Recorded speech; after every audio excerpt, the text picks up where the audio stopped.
From the 1980s we came, playing games through the decades, losing many sacred lives, struggling to reach the end of the most difficult games, when the few who will remain will see the end credits.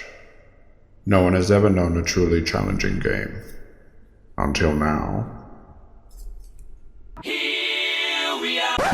Listen up kids, because there was a Capcom game in the 1980s called Ghosts and Goblins. It featured the tenacious Arthur, who was on a quest to save his blue-haired sweetheart from the demon realm by venturing through 6 gates guarded by Satan's generals into hell itself. Later, Capcom struck absolute gold when they refined the core gameplay, tweaked a few things, and wang-jangled what might have been a Ghosts and Goblins sequel into Ghouls and Ghosts. Sega had their own version, and there was of course Super Ghouls and Ghosts on the Super Nintendo. Both were created equally, and while they shared the same core gameplay, they proved to be very different experiences. Despite being famously unforgiving, you couldn't properly beat the game on the easy difficulty and had to basically finish it twice on the harder difficulty to complete it, they won over legions of fans that would go on to call themselves the Ghoulies. Boom! That was a testicle joke. Despite the difficulty of the GnG games, in particular Super Ghouls and Ghosts, we managed to complete them. It became a point of pride among gamers, much like finishing Sonic the Hedgehog with every Chaos Emerald. We shared our success. We bragged among friends. We called Capcom our bitch. And we continued with our lives, vowing to defeat the evil should it ever arise again. With little warning beforehand, Ghosts and Goblins Resurrected is upon us, touting a unique challenge for both retro and modern gamers. Like a fool, I requested a review copy. I've beaten every GnG game, I said. I'm looking forward to Resurrection. I was a damn fool. Remember in the original A Nightmare on Elm Street when it was revealed that Freddy Krueger was actually exacting revenge on the unsuspecting teens for his murder that was actually committed by their parents? That's Ghosts and Goblins Resurrection. Remember in Jeepers Creepers how the monster sleeps for 23 years and comes back to a new generation to wreak havoc and terror all over again?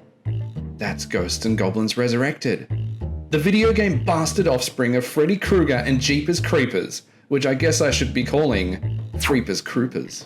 This is the punishment we deserve for our hubris. After we broke Ghouls and Ghosts, we should have learned some humility. Instead, we peacocked around like jerks that we are. We sought out harder and harder games, bragging about annihilating them too. Games went from being a relaxed pastime and devolved into a twisted competition. We were hungry for punishment, and Ghosts and Goblins Resurrected is only happy to serve it to us until we explode. I'm struggling to review this game because it frequently hands my own ass to me. I haven't finished it, but I'm almost certain that should you finish it, yet another punishment lies in wait, like solving the Lament configuration in Hellraiser. GnG Resurrection is a constant onslaught of demons and the undead, so much so that I doubt even Bruce Campbell could make it out of this one. This game has driven me insane, and I'm not actually sure I can review it. Do I think people should buy this game? Is it good? Yes, by all accounts it is a good game. The controls are simple, the artwork is pleasant, I would have preferred high detail pixel art more personally, and the soundtrack is fantastic as always. Players are able to select 2 different paths, which makes for variety, and despite being so goddamn hard, there are changes in the game's pace between levels. You can also unlock magic to assist you by collecting umbral bees and spending them at the umbral tree. The game's insane difficulty might actually be a thing of beauty. Is it the best game ever? I mean, if it sets out to be this hard, and it is, and how can that be considered a failure? It lures you in with your nostalgia then betrays you. This isn't the same monster you knew from before. It has become more cunning and ferocious, yet you can't help but approach it. It will tear you to shreds, and you will love it for it.